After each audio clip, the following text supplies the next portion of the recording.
Resilience is one of those words everybody respects, but very few people define. We say it like it's a compliment. They're resilient. She's been through a lot. He's always able to bounce back.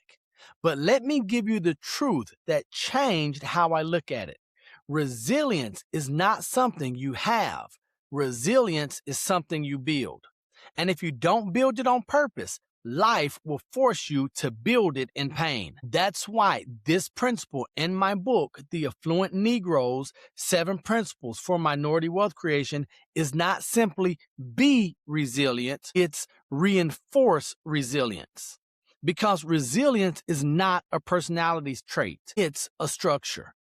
It's what you install so you can take impact, take pressure, take disappointment, take delay, take critique, take opposition, and still execute.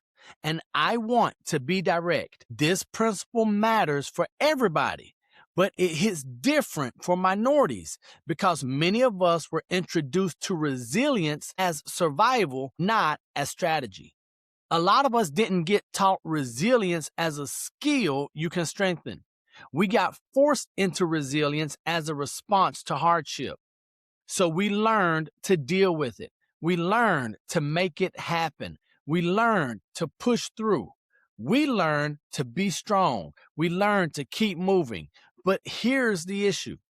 Survival resilience will keep you alive, but it won't automatically build affluence. It won't automatically build peace. It won't automatically build legacy.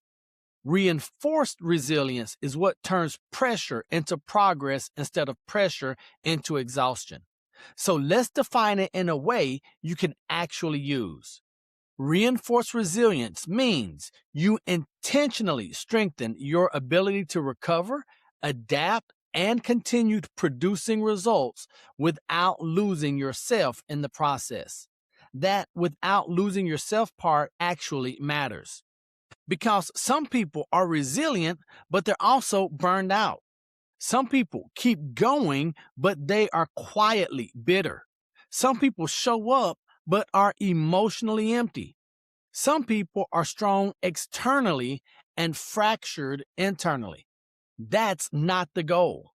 The goal is to become unshakable and healthy, decisive and stable, ambitious and whole. Now, I want to talk about why reinforcement is necessary. If you walk into a gym and pick up a weight one time, you don't leave strong. You leave aware. You become conscious of what you can handle and what you can't. Strength comes from repeated exposure with the right recovery. Resilience works the same way. If you're building a business, building a career, building a family legacy, pressure is not optional. Pressure is part of the process. The question is not, will you face pressure? The question is, will you have the reinforcement installed to carry it without collapsing? Because here's what I see all the time.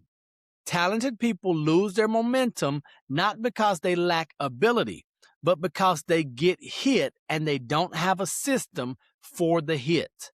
They get criticized and they spiral. They have a bad month and they panic. They lose a client and they start questioning everything. They get overlooked and they internalize it as rejection. They have one setback and treat it like a verdict. That is not a talent issue. That is a resilience issue. And for minorities, let's be honest, we often face pressure from multiple directions at the same time. Pressure from the marketplace, pressure from family expectations, pressure from cultural narratives, pressure from being the one in certain rooms, pressure from representing more than just yourself, pressure from being underestimated, questioned, or required to prove yourself twice. If you don't reinforce your resilience, you will start reacting instead of leading. And reaction will keep you busy, but it won't keep you building. So what does reinforced resilience look like in real life? It looks like the person who can take a no, learn from it, and make the next call. It looks like the person who can get feedback without becoming defensive. It looks like the person who can handle a slow season without abandoning their standards. It looks like the person who can feel disappointment without letting it dictate their decision. It looks like the person who can be in a room where they're not fully understood and still speak with clarity and confidence. That's not bravado, that's reinforcement. Now, let's address something very important. Some of us grew up with a version of resilience that sounded like this: be tough, don't feel, don't complain, keep moving. And yes, toughness has a place. But reinforced resilience is not emotional suppression. Reinforced resilience is emotional regulation. Suppression says, I'm fine, while you're breaking internally. Regulation says, I'm impacted, but I'm still in control. Regulation says, I can feel this and still function. Regulation says, this is hard, but I'm not helpless.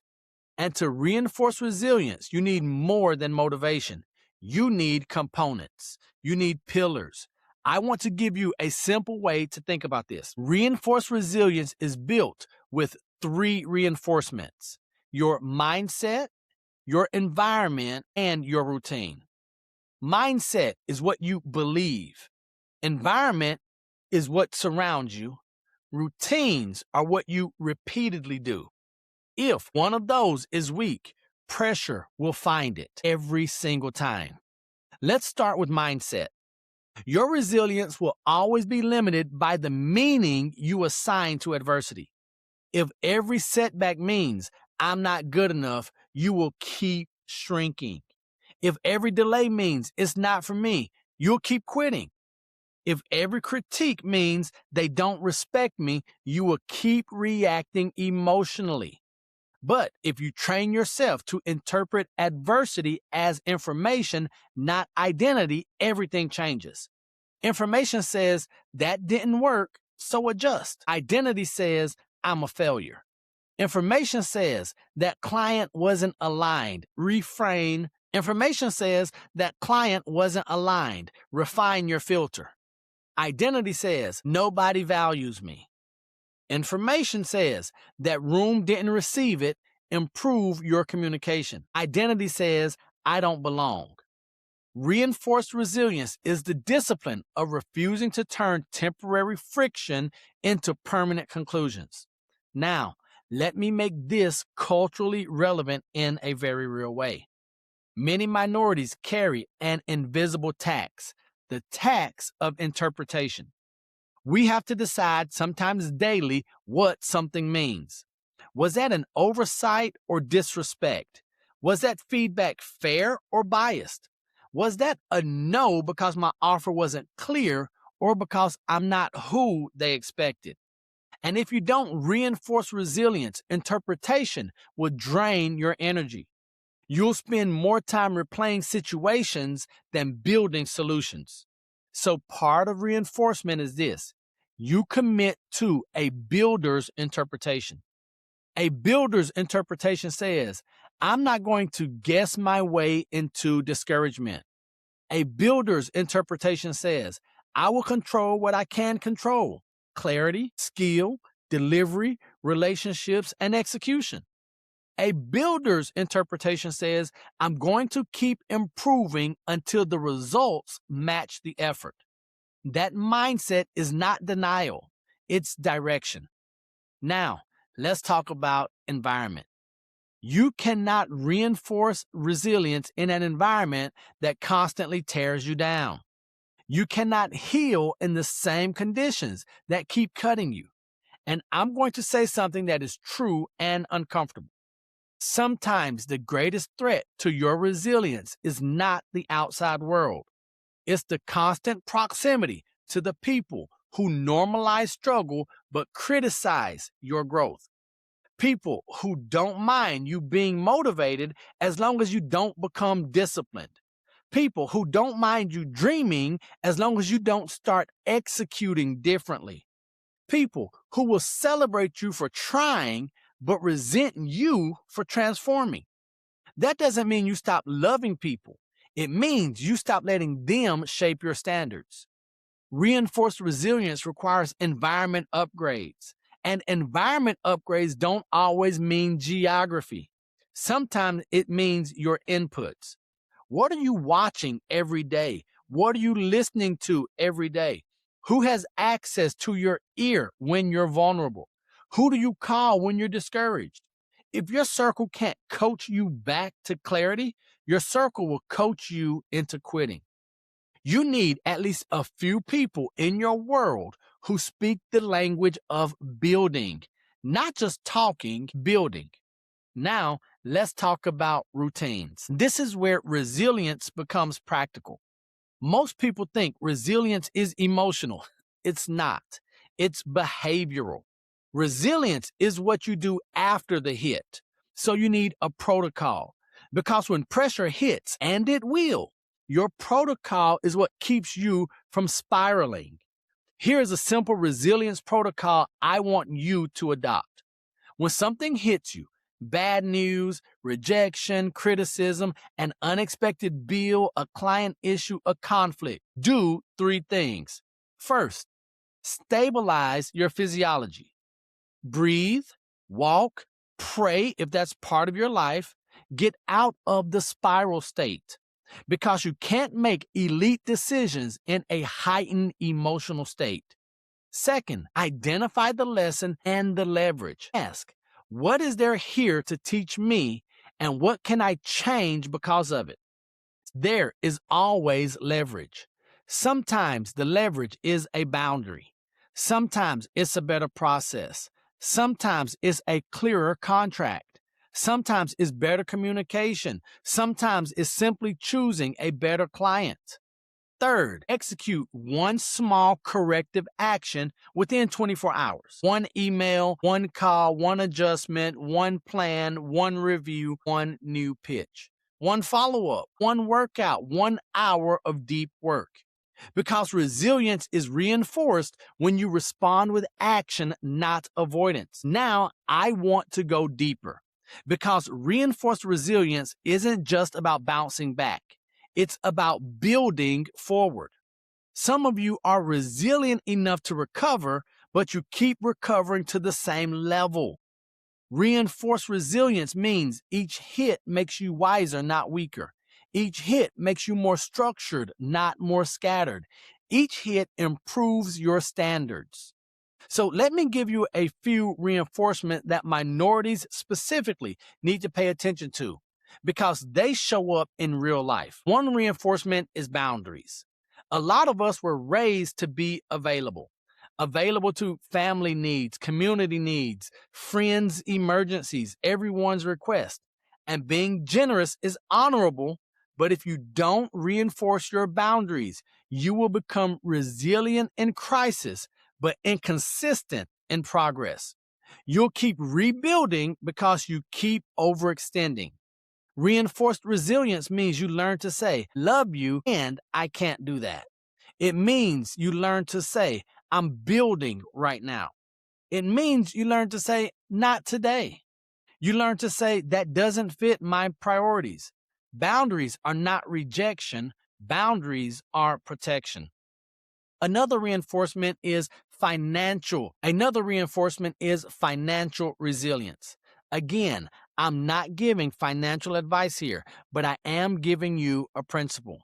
If you are building affluence, you need buffers. Without buffers, every unexpected expense becomes a crisis. Without buffers, every slow month becomes panic. Without buffers, you start accepting misaligned clients because you need cash, and now your business becomes a stress machine. Reinforced resilience means you build margin in money, margin in time, margin in energy, because margin is what keeps you from desperation, and desperation will make you betray your standards. Another reinforcement is identity resilience. Minorities often navigate different spaces, different rooms, different expectations, different cultural codes. And if you don't reinforce your identity, you'll start shape-shifting for acceptance. You'll start shrinking your voice. You'll start editing your confidence. You'll start second-guessing your excellence. Reinforced resilience means you decide, I don't need to be understood by everyone. I need to be clear to the right people. It means you decide, I will not apologize for being prepared. It means you decide, I will not dim my professionalism to make someone else feel comfortable. And yes, you can be culturally authentic and professionally excellent at the same time. That is not a contradiction. That is maturity. Now, let me give you a big idea that ties all of this together. Resilience is reinforced when you have a compelling why. If your why is fragile, your resilience will be fragile. If your why is based on applause, your resilience will collapse the moment you're criticized. If your why is based on proving people wrong, you'll eventually get tired.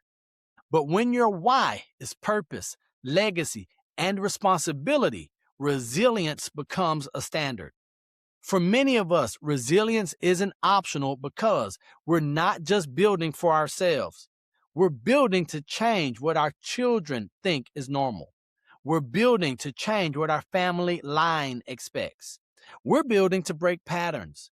That kind of why turns pressure into fuel. Now, I want to give you a short exercise that will lock this principle in. Think about the last major setback you had. The last situation that hit you emotionally, financially, professionally, or relationally. Ask yourself 3 questions. What did it reveal about me? What did it require of me? What did it produce in me if I'm willing to learn? Because setbacks don't only take, they also reveal. They expose weak systems. They expose missing boundaries. They expose unclear communication. They may expose the gap between what you say you want and what you're prepared to endure. If you treat adversity like a teacher, it won't destroy you. It will develop you. That is reinforced resilience. Now, let me close with a challenge that is simple and practical. Reinforce resilience by building a daily resilience ritual. It doesn't need to be complicated. Your resilience ritual could be 20 minutes of focused work before your phone, a short walk, a journal, prayer, scripture, breath work, reading 10 pages, a workout, a review of your top 3 priorities, a call to your accountability or success partner, a nightly planning session for tomorrow. The point isn't the activity. The point is reinforcement. Because life is not going to stop applying pressure. So you can either let pressure shape you accidentally, or you can reinforce yourself intentionally. And here's the best part. When resilience is reinforced, you don't just survive difficulty, you become dangerous to discouragement. You become the person who can take a hit and still show up. You become the person who can be underestimated and still execute. You become the person who can be delayed and still remain disciplined. You become the person who can be criticized and still remain clear. That's what resilient people do. They don't pretend it doesn't hurt. They don't pretend it isn't hard. They just refuse to let it be final. So if you want to apply this principle starting today, do this. Identify the area where you've been most reactive, emotionally, financially, relationally, or professionally. Choose one reinforcement to install: a boundary, a buffer, a routine, a relationship upgrade, a new interpretation, maybe a stronger why. Then commit to it for the next 30 days. Because resilience is not proven when everything is easy. Resilience is reinforced when life gets heavy, and you keep building anyway. That's the principle. Reinforce resilience, and you don't just outlast pressure, you outgrow it. Thank you for listening to this episode. I want to remind you to like, subscribe, share, and comment. But most importantly, I want you to remember that I love you. God loves you, and there's nothing you can do about it. And until the next time I see you or you see me, don't be average, be world renowned. Peace.